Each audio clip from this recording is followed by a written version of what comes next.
네, 오늘 우리에게 주시는 하나님 말씀 시편 124편 1절에서 8절까지 말씀입니다. 구약성경 898면 시편 124편 1절에서 8절까지의 말씀 우리 함께 교독하여 읽겠습니다. 이스라엘은 이제 말하기를 여호와께서 우리 편에 계시지 아니하였더라면 우리가 어떻게 하였으랴?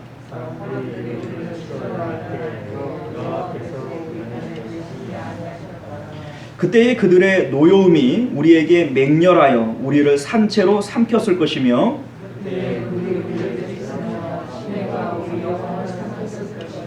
그때에 넘치는 물이 우리 영혼을 삼켰을 것이라 할 것이로다.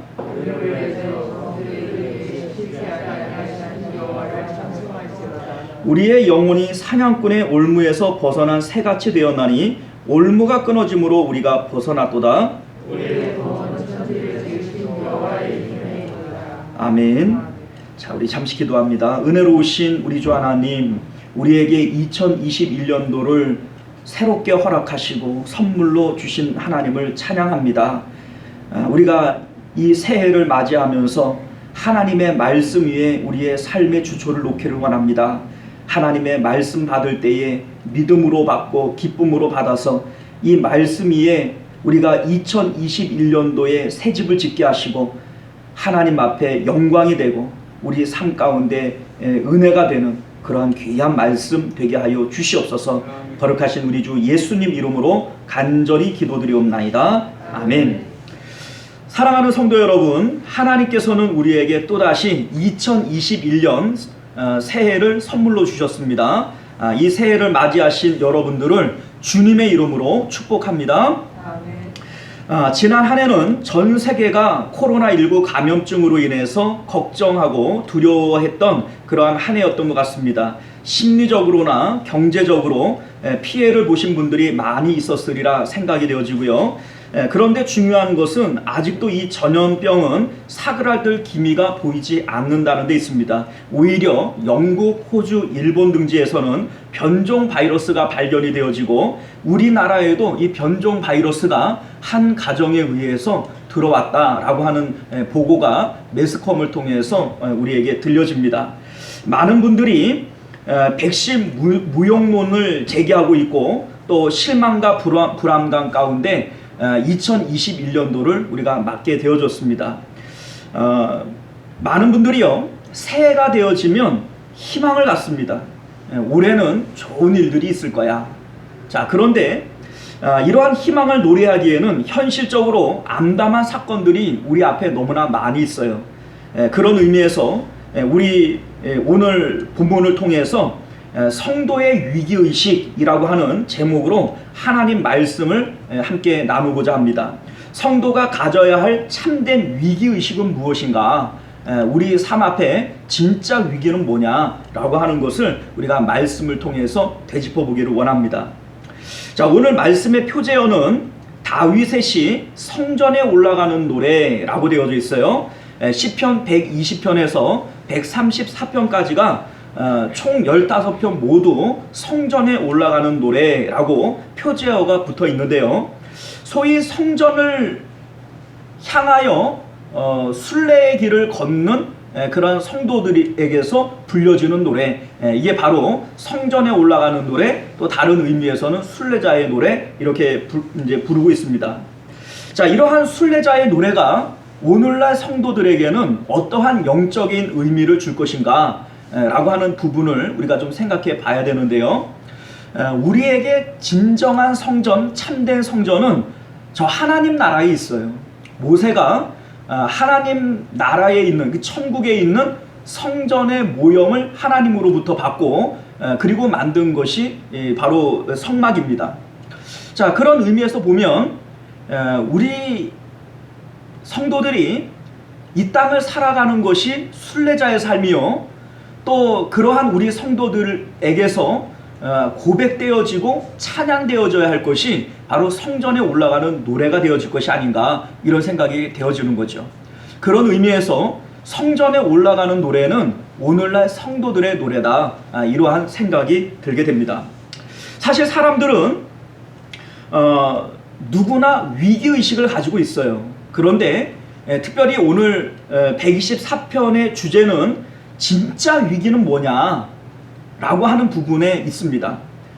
우리가 무엇을 위기의식으로 가지고 살아가는 것이 이것이 성도의 참된 위기의식이냐 라고 하는 부분이 오늘 124편의 전체적인 주제가 되어지는 것이죠. 사람들은 누구나 위기의식을 가지고 살아갑니다. 성경은 우리에게 아무것도 염려하지 말고 또 무엇도 두려워하지 말라 이렇게 말씀하시지만 실질적으로 이 땅을 살아가는 어느 누구도 염려 없이 사는 사람 없고 두려움 없이 사는 사람이 없습니다. 우리 모두는 위기의식들을 가지고 살아가요. 그런데 이러한 위기의식이 꼭 나쁜 것만은 아니에요. 왜냐하면 이 세상은 이미 에덴이 아닙니다. 우리는 에덴 바깥으로 쫓겨남을 당했고 이 땅은 이미 가시와 엉겅퀴를 내는 그러한 저주받은 땅이고 도처가 위험하고 도처가 사고가 있는 그러한 세상에 우리가 살아가면서 위기의식 없이 살아간다면 우리는 온전히 살아가지 못할 겁니다. 예를 들면 사람들은 높은 곳에 올라가면 공포증을 가져요. 위기의식을 갖습니다. 또한 깊은 물들, 어둡고 시커먼 그러한 깊은 물을 바라보면 사람은 두려움을 느끼죠. 또 뱀이나 사자 같은 그런 위험한 동물들을 볼 때에도 우리는 위기의식들을 갖습니다. 이러한 위기의식들은 우리를 그러한 위험으로부터 보호해주는 보호막 역할을 해요. 그런 의미에서 보면 이러한 위기의식은 우리 하나님께서 우리들에게 주시는 선물이라 이렇게 생각이 되어지는 것이죠. 위기의식은 우리에게 순기능적인 역할들을 많이 합니다.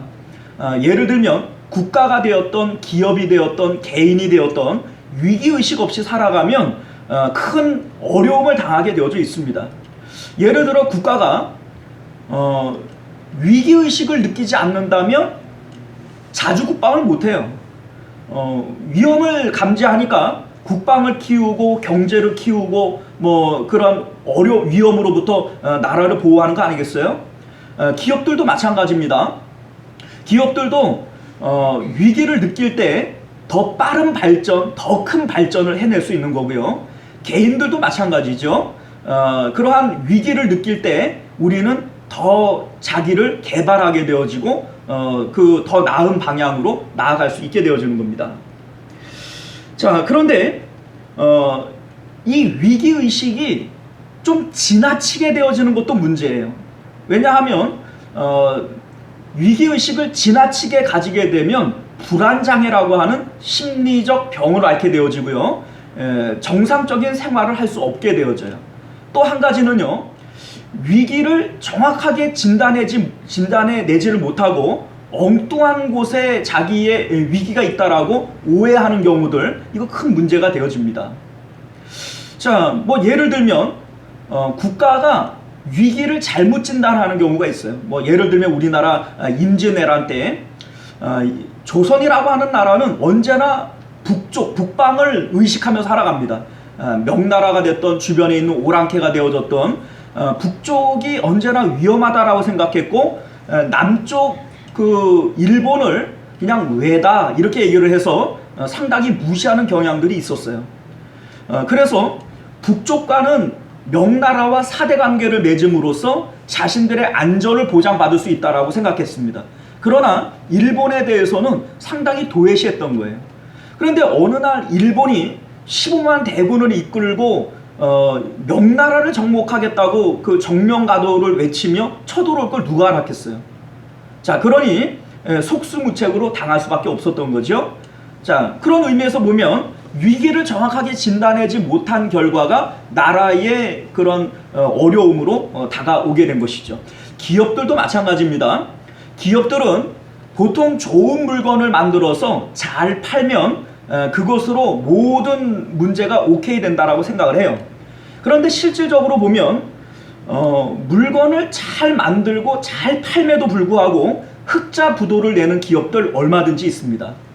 방만한 경영을 한다든지 아니면 뭐 R&D 분야에 무리한 투자를 한다든지 거꾸로 그러한 그 신기술을 개발하지 않음으로써 위기를 닥치게 된다든지, 이러한 어려움들을 우리가 보게 될 때 정확한 위험을 진단해내지 못하는 것이 더 큰 위험을 초래할 수 있다라고 하는 것을 우리가 알게 된다는 것입니다. 자, 신앙적으로도 마찬가지예요. 신앙의 위기, 물론 우리에게 위기가 옵니다. 그런데 더 중요한 것은 이 위기가 어떤 위기인지 위기의 정체를 정확하게 알고 대처하는 것, 이것이 중요하다라고 하는 것이죠.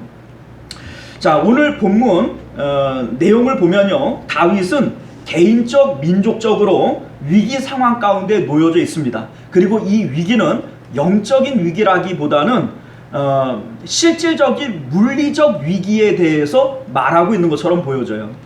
자, 2절을 보면 사람들이 우리를 치러 일어날 때 라고 되어져 있는데, 실질적으로 뭐 내란이 되어졌던, 외부의 적이 되어졌던 국가 간의 어떤 전쟁이 일어나고 있는 겁니다. 그래서 사람들이 우리를 치러 일어날 때 라고 얘기를 하는 거고요. 3절을 보면 그들의 노여움이 우리에게 맹렬하여 우리를 산채로 삼켰을 것이다. 자, 이 내용들을 보면 상당히 살벌하지요. 4절을 보면 물이 우리를 휩쓸며 시내가 우리 영혼을 삼켰을 것이고 넘치는 물이 우리 영혼을 삼켰을 것이라 라고 얘기를 해요. 자, 이러한 부분들을 볼 때 다윗이 처해져 있는 상황은 실질적인 물리적 상황이 위험에 노출되어져 있다라고 하는 것을 우리가 알게 된다는 것입니다. 자, 6절과 7절도 보면 그들의 이에 씹히지 아니하게 하신 하나님을 찬양한다. 자, 그들은 날카로운 이를 가지고 지금 다윗과 이스라엘을 씹으려고 하고 있고요. 또 7절을 보면 사냥꾼의 올무에서 벗어난 새 같다, 이렇게 표현을 하는데, 실질적으로 이들은 그 사냥꾼에게 잡히는 새처럼 무능력하고 무기력해요. 자, 이러한 상황 가운데 놓여져 있음을 우리는 사용되어진 시어들을 통해서 확인할 수 있게 되어지는 겁니다. 자, 그리고 그 가운데 8절을 보면 우리의 도움은 천지를 지으신 여호와의 이름에 있도다. 하나님께서 도우셨으므로 그 가운데 구원을 받았다. 자, 이것이 지금 오늘 시편이 하나님을 찬양하고 또 노래하고 있는 그러한 이유인 것이죠. 자, 그래서 다윗이 처해져 있는 위기의 내용은 실질적으로 물리적 상황에서 하나님께서 구원해 주셨음에 우리가 찬양합니다 라고 하는 내용인 것은 틀림없이 맞는데, 문제는 뭐냐면요, 우리가 그렇게만 보면 성경은 해석하기가 참 난해한 그러한 책이 되어집니다. 자, 왜 그러냐면 8절에 분명히 우리의 도움은 천지를 지으신 여호와의 이름에 있다 라고 얘기를 해요. 그런데 여호와의 이름을 부름에도 불구하고 북이스라엘은 아수르의 멸망을 당했고 남유다는 바벨론의 멸망을 당합니다. 그들이 여호와의 이름을 부르지 않은 게 아니고 또 이 노래를 몰라서 안 부른 게 아니에요. 그들은 다윗 시대에 지어진 이 찬양을 위기 가운데 불렀을 것이고 전쟁 가운데 불렀을 거예요. 여호와의 이름도 불렀을 겁니다. 그럼에도 불구하고 북이스라엘도 남유다도 처참하게 무너지고 맙니다. 또한 신학에 보게 되어지면 베드로나 스데반 집사님이나 사도 바울 같은 순교자들을 바라볼 때 그들은 성령 충만했고 하나님의 이름을 알고 그 이름을 찬양했던 사람들이에요. 그럼에도 불구하고 그들은 물리적인 순교를 당하게 되어집니다. 사실 개인적으로 볼 때 순교를 당해서 죽임을 당하는 것만큼 처참하고 위기의 순간이 어디 있겠습니까? 그런데 하나님께서 그들을 그 순교의 상황에서 구원해 주시는 것이 아니라 순교하도록 내버려 두는 거죠. 자, 우리가 그렇게 본다면 오늘 이 124편은 위기 가운데, 물리적 상황의 위기 가운데 하나님께서 구원해 주셨으니 그 하나님을 찬양합니다, 감사합니다, 이렇게 받아들이기에는 성경적으로 난해한 해석일 수밖에 없지 않느냐라고 하는 것을 우리가 생각하게 된다는 것이죠. 그렇다면 다윗은 왜 하나님을 찬양하고 또 무엇을 진정한 위기로 보고 있느냐, 라고 하는 이 부분에 대해서 우리가 생각해 볼 필요가 있다는 것입니다. 자, 그 내용이 1절과 2절에 소개가 되어져 있는데 우리 함께 보도록 합니다. 이스라엘은 이제 말하기를 여호와께서 우리 편에 계시지 아니하였더라면 우리가 어떻게 하였으랴.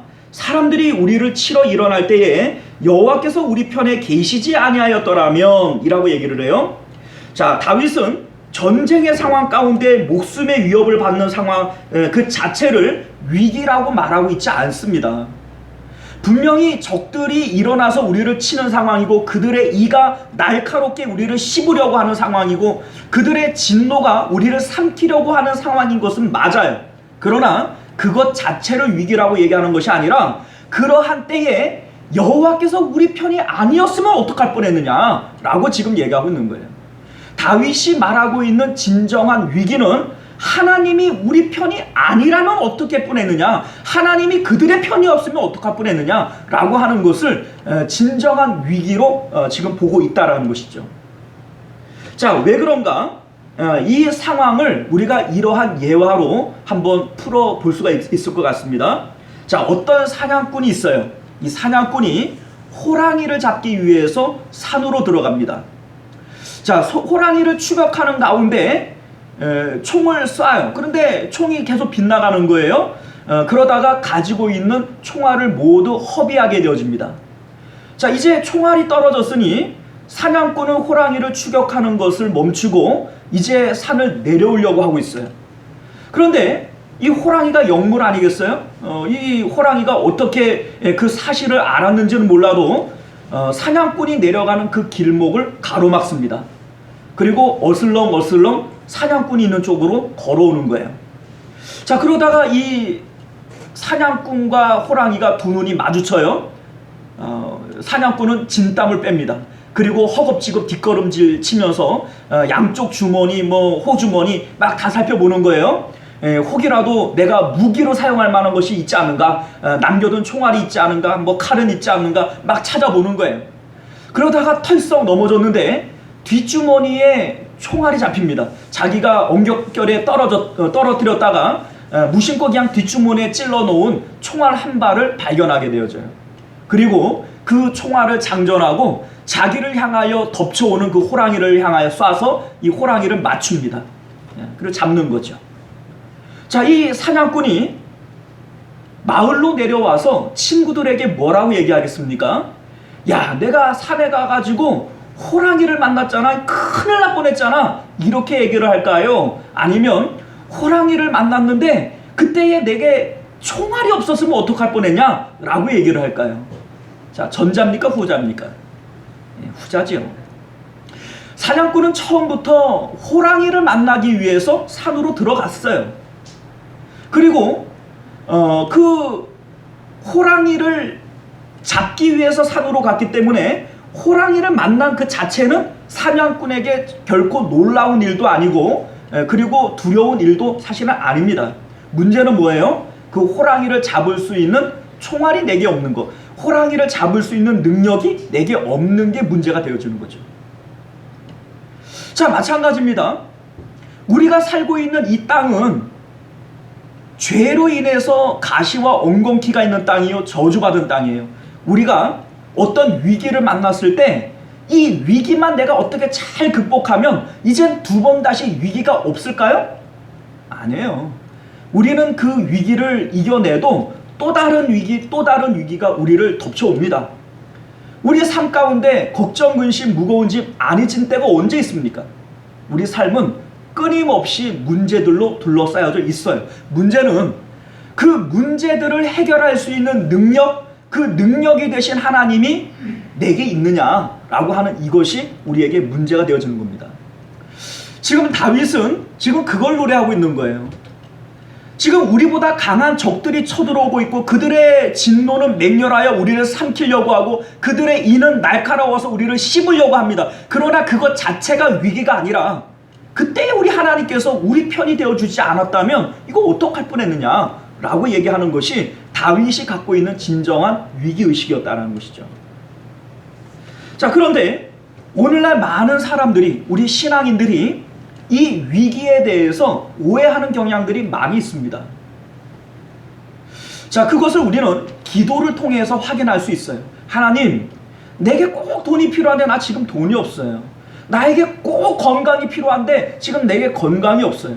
하나님, 우리 자식들이 잘 돼야 되는데 이 자식들이 잘 안 돼요. 이건 위기 아닙니다, 사실. 이게 위기가 아니에요. 그런데 우리는 이것을 위기로 생각하고 하나님 도와주십시오 라고 기도를 하는 거죠. 진짜 위기는 뭡니까? 그러한 상황 가운데 하나님이 내 편이신가? 아니, 거꾸로요. 내가 하나님 편인가? 라고 하는 이것을 우리는 의식해야 됩니다. 그렇지 않다면 이게 진짜 우리의 위기가 되어지는 겁니다. 예수님께서는 유일하게 두려워하신 일들이 있어요. 예수님께서 진정으로 위기라고 생각하시는 그러한 일들이 딱 하나가 있었습니다. 자, 그것을 우리는 겟세마네의 기도에서 확인할 수 있습니다. 자, 겟세마네의 기도의 내용을 우리가 잘 알고 있듯이 예수님께서는 할만하시거든 이 잔을 내게서 옮겨주십시오 라고 하나님 앞에 3번에 걸쳐서 기도를 하세요. 얼마나 간절히 기도하셨는지 떨어지는 땀방울이 핏방울로 보일 만큼 예수님께서는 간절히 하나님 앞에 기도를 하셨습니다. 자, 그런데 하나님께서는 아무런 대답이 없으신 거예요. 그리고 결국 예수님께서는 십자가를 지게 되십니다. 자, 그런데 혹 사람들은 이 상황들을 놓고 이렇게 얘기를 해요. 야, 예수님도 우리와 똑같은 육체를 입으신 인성을 갖고 있는 사람이었기 때문에 십자가를 너무너무 두려워하신 거야. 예수님도 십자가가 너무나도 두려워서 하나님 앞에 이 잔을 내게서 옮겨달라고 3번씩이나 기도했던 거야 라고 얘기를 하는 거죠. 야, 아닙니다, 여러분들. 그렇게 보면 우리는 성경을 이해하기가 참 어려워져요.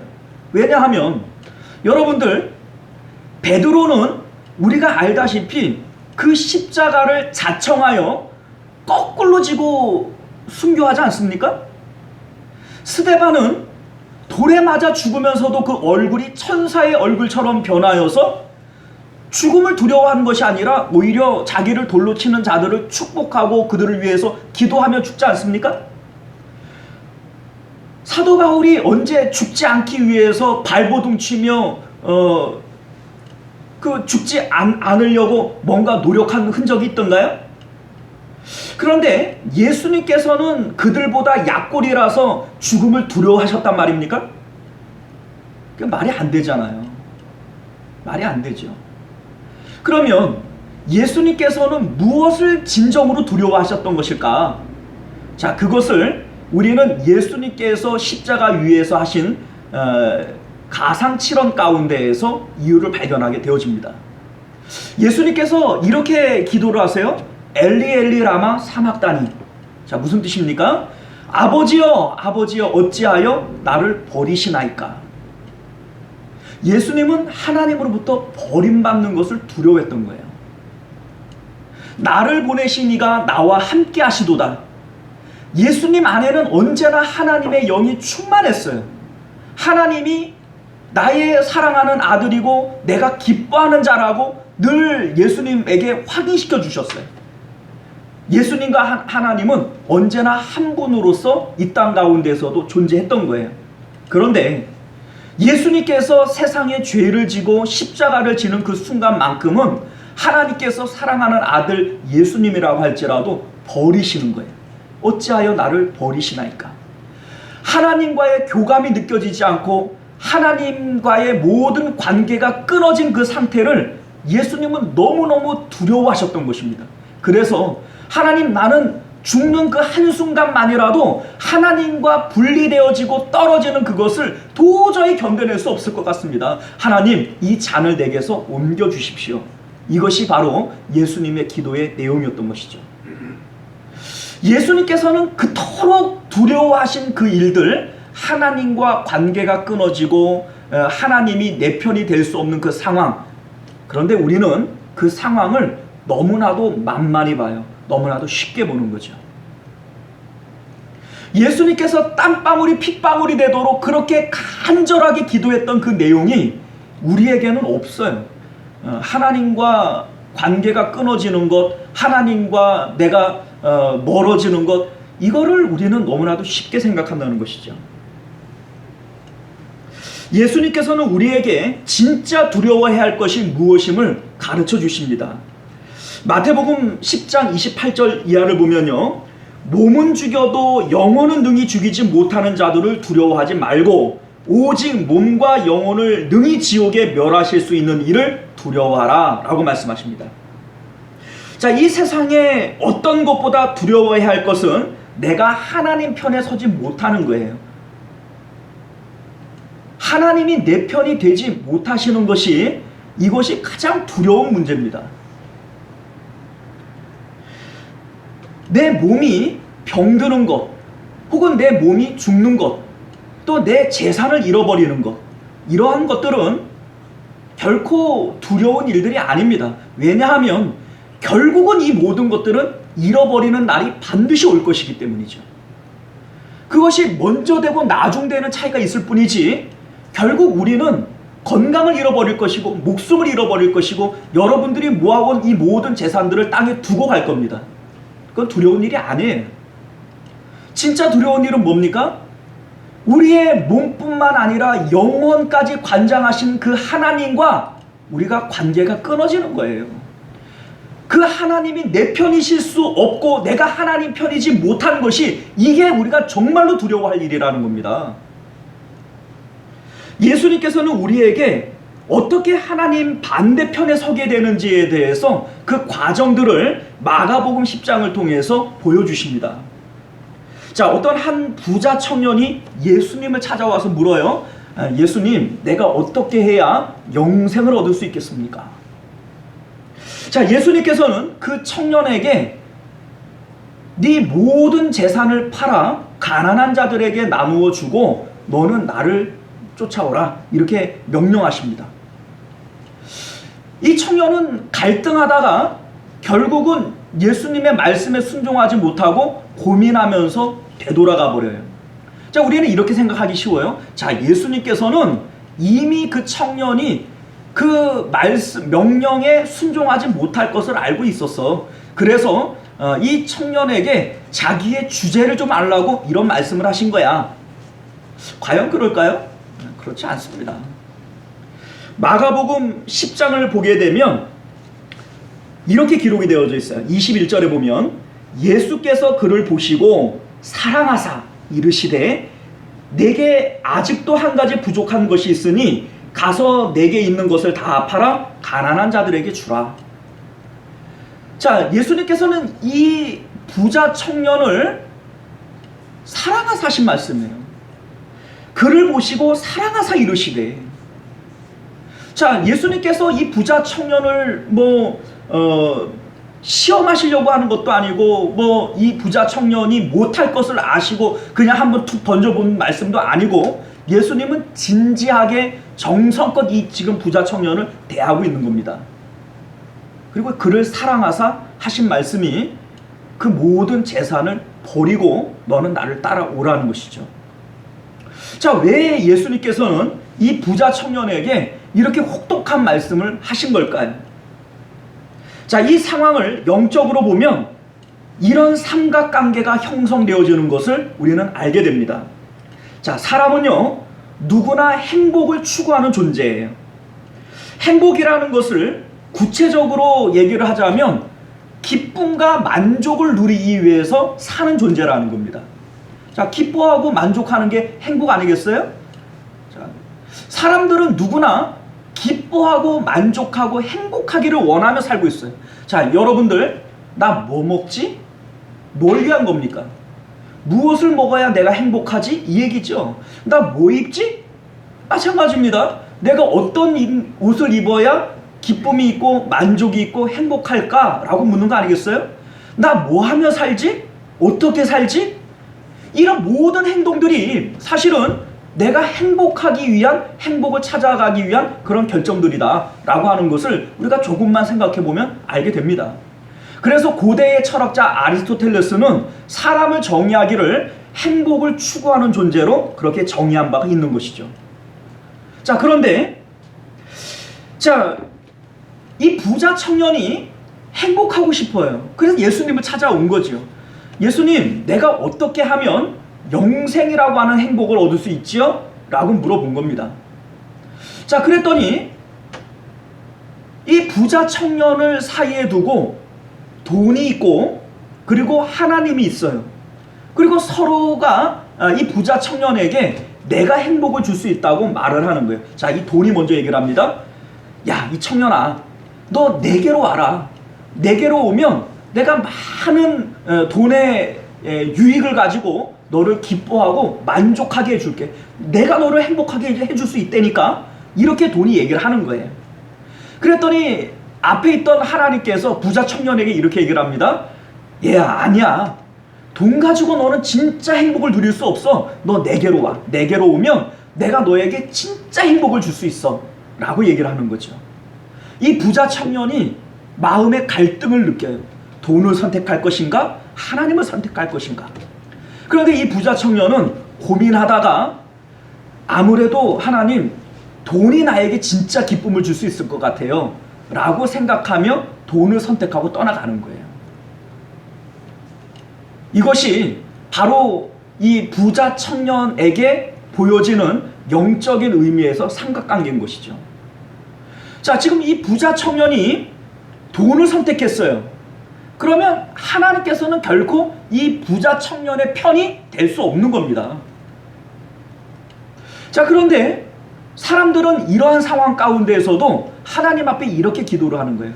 하나님, 내가 비록 하나님 말고 돈을 선택했지만 그래도 하나님께서는 나를 사랑하시잖아요. 그리고 하나님께서는 큰 능력을 갖고 계시잖아요. 그러니 내가 이 돈하고 행복하게 잘 살 수 있도록 돈 벌 수 있게 나에게 은혜를 주세요.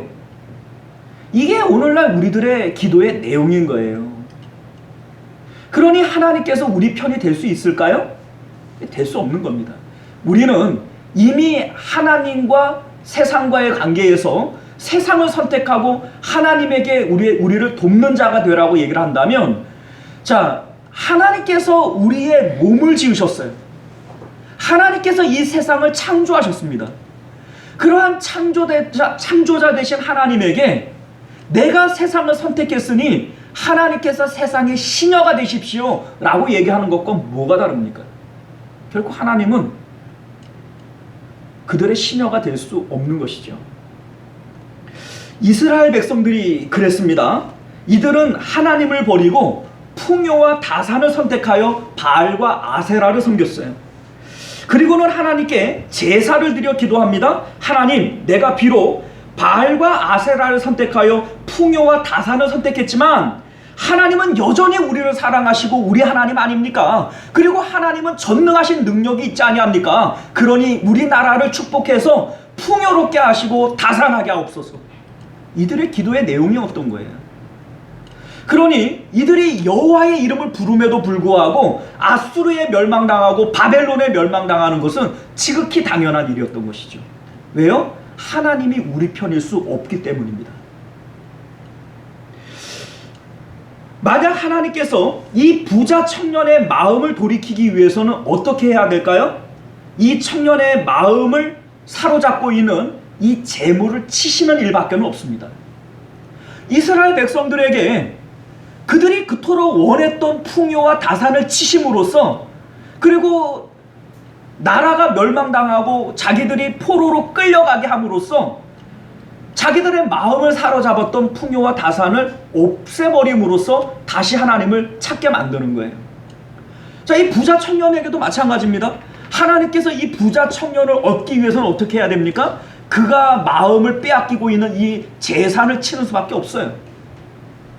그러면 이 부자 청년은 그 모든 재산을 잃어버리고 나서야 하나님께로 오겠죠? 그리고 영생의 기쁨을 거기서 발견할 겁니다. 그리고 이 부자 청년이 하나님 앞에 이렇게 고백하지 않겠습니까? 내가 그때 재산을 잃어버리지 아니하였더라면 어떡할 뻔했어. 이 기쁨과 이 영생을 내가 몰랐을 거 아니야 라고 고백하겠죠. 이것이 바로 오늘날 성전을 향하여 가는 우리 순례자들의 노래의 내용이 되어주는 겁니다. 자, 얼마 전 CTS를 보니까 브라이언 박이라고 하는 목사님이 나와요. 이분이 이제 뭐 재미교포이신 것 같은데, 예수님을 알기 전 자신은 돈을 많이 버는 게 인생의 최고의 목표였고 성공하는 것이 자기 삶의 목적이었다고 그래요. 그리고 실질적으로 돈도 많이 벌었고 세상에서 성공도 했답니다. 그런데 자기 자신을 이렇게 소개하더라고요.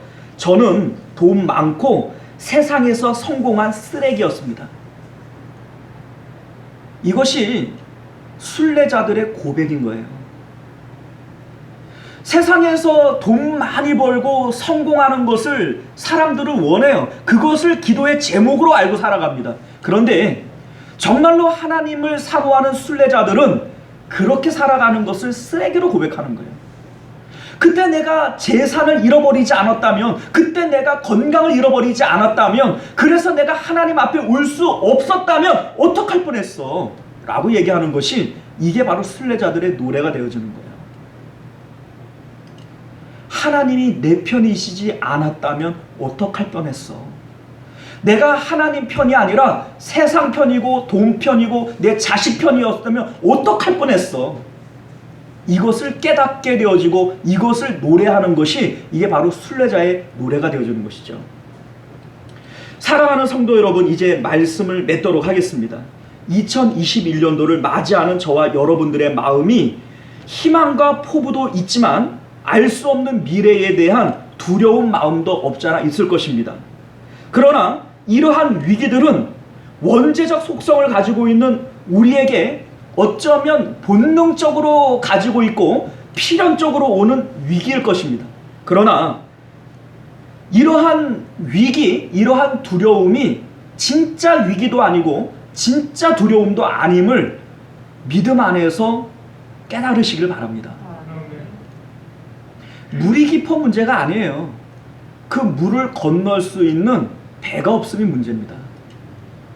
언제나 우리 삶 가운데에는 위기가 닥쳐와요. 이 문제를 해결하면 다음엔 문제 없습니까? 언제나 우리에게는 문제가 와요. 그러나 그때마다 하나님이 내 편이시지 아니하였더라면 어떡할 뻔했느냐? 이것이 진짜 위기의식입니다. 하나님께서 분명히 내 편이시라면 오늘 말씀이 고백하는 것처럼 많은 위기에서 건져주실 겁니다. 많은 사람들이 이 은혜들을 경험해요.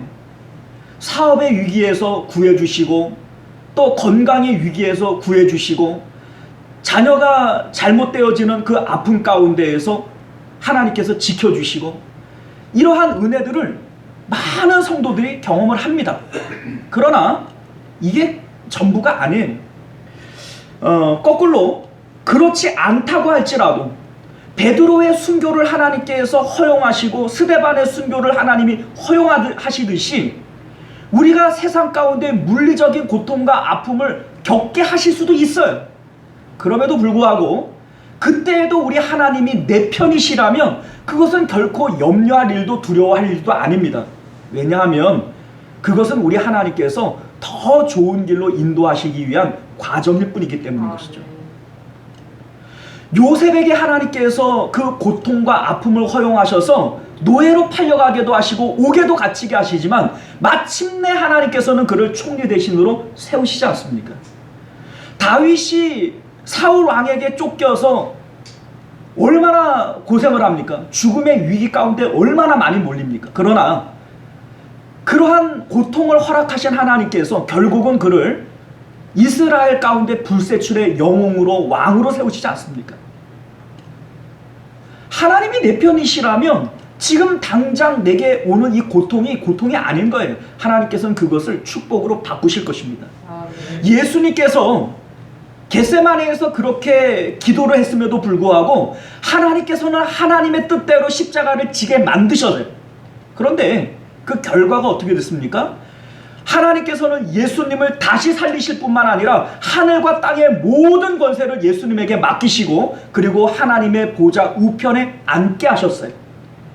이것이 바로 하나님의 뜻에 순종하고 끝까지 하나님과 함께 있기를 원했던 예수님에게 허락된 축복입니다. 그런데 이 축복이 오늘날 우리들에게도 동일하게 약속되어져 있음을 믿으시길 바랍니다. 요한계시록 3장 21절을 이하를 보게 되면 이렇게 기록이 되어져 있어요.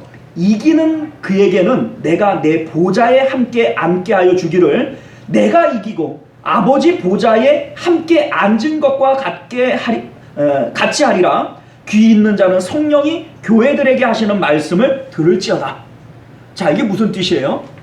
이기는 자들, 예수님께서 끝까지 아버지의 뜻을 순종하기 위해서 십자가를 지신 것이 이기신 것이죠. 오늘날 우리들이 예수님의 약속의 말씀을 붙들고 언제나 우리의 마음을 하나님께 드리는 이것이 이기는 겁니다. 그런데 이기는 자들에게 약속되어진 것이 뭡니까?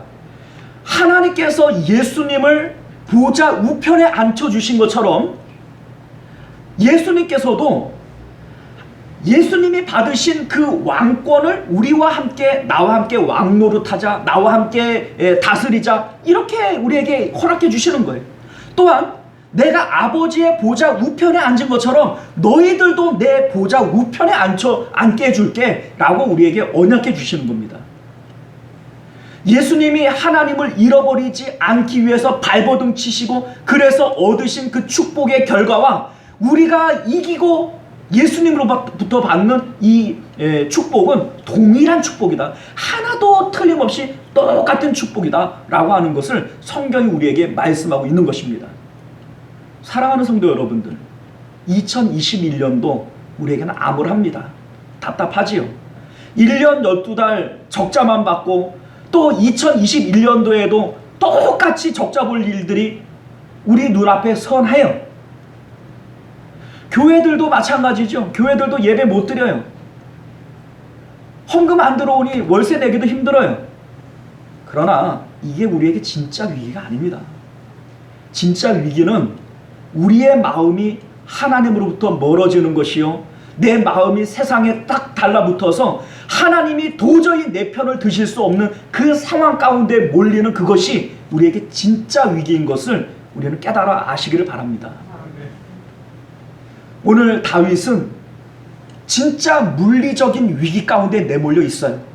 그러나 이것을 위기라 얘기하지 않습니다. 그 위기 가운데 하나님이 내 편이지 아니하였으면 어떡할 뻔했어. 하나님이 자기 편이 아닌 것을 진짜 위기로 보고 있는 그 다윗이 결국은 승리자가 되어집니다. 사랑하는 성도 여러분, 2021년도를 그렇게 살아가심으로 승리하실 수 있는 저와 여러분들 되시기를 바랍니다. 기도하겠습니다. 존귀하시고 내려오신 우리 주 하나님, 오늘 우리는 성전에 올라가는 노래, 다윗의 노래를 통해서 진짜 위기가 무엇인 것을 발견하게 됩니다. 2021년도 우리에게는 암울하고 답답합니다.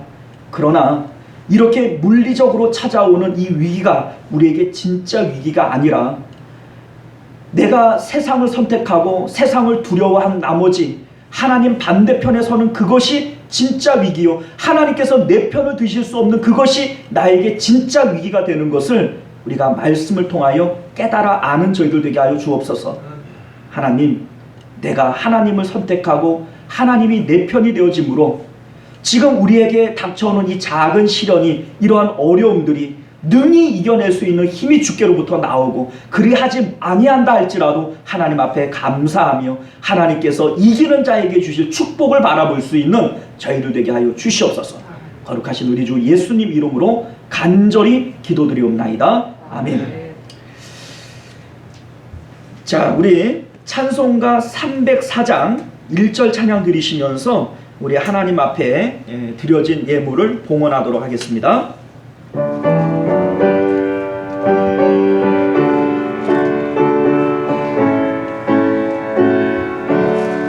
그 크신 하나님의 사랑 말로 다 형용 못하네. 천옥도로 흥별을 넘어 이 낮고 낮은 땅 위에 죄범한 영혼 구하여 그 아들 보내사 감옥죄를 삼으시고 죄 하셨니. 하나님 크신 사랑이 중량다 모하네.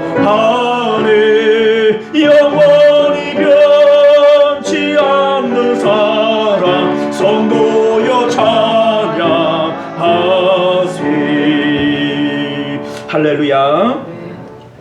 자, 우리 교회 소식 이제 순서지를 참조해서 전해드립니다.